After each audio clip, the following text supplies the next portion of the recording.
Alors, dans le livre de la création, le Sefer Yetzira, le nom de Saturne, c'est Shabtai, que moi-même j'ai traduit des traités d'astrologie d'Abraham Ibn Ezra, où il désigne Saturne sous ce nom de Shabtai. Or, Shabtai, ça ressemble énormément au Shabbat. C'est la même racine, etc. Or, le Shabbat, lui, il est lunaire.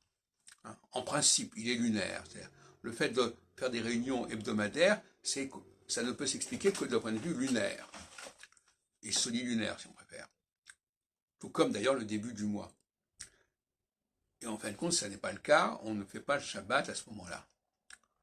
De la même façon d'ailleurs que les libéraux ne commencent pas le Shabbat au moment de la tombée de la nuit.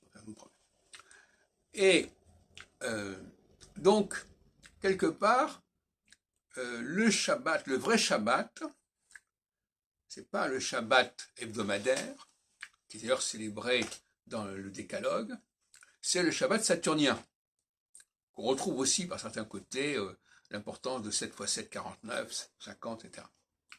Voilà. Donc, il faut bien reconnaître que quand on veut respecter les commandements de Dieu, respecter le Shabbat, c'est une plaisanterie. Ça n'a aucun... Bon, on respecte le Shabbat, c'est pas structurant le Shabbat quelque part. Ce qui est beaucoup plus structurant, c'est le cycle de 7 ans en 7 ans, ou de 15 ans en 15 ans. Et ça ne s'explique que par le fait qu'on pense que Elohim, premier chapitre de la Genèse, a créé le ciel et la terre, et il a créé le ciel pour articuler, pour organiser la terre.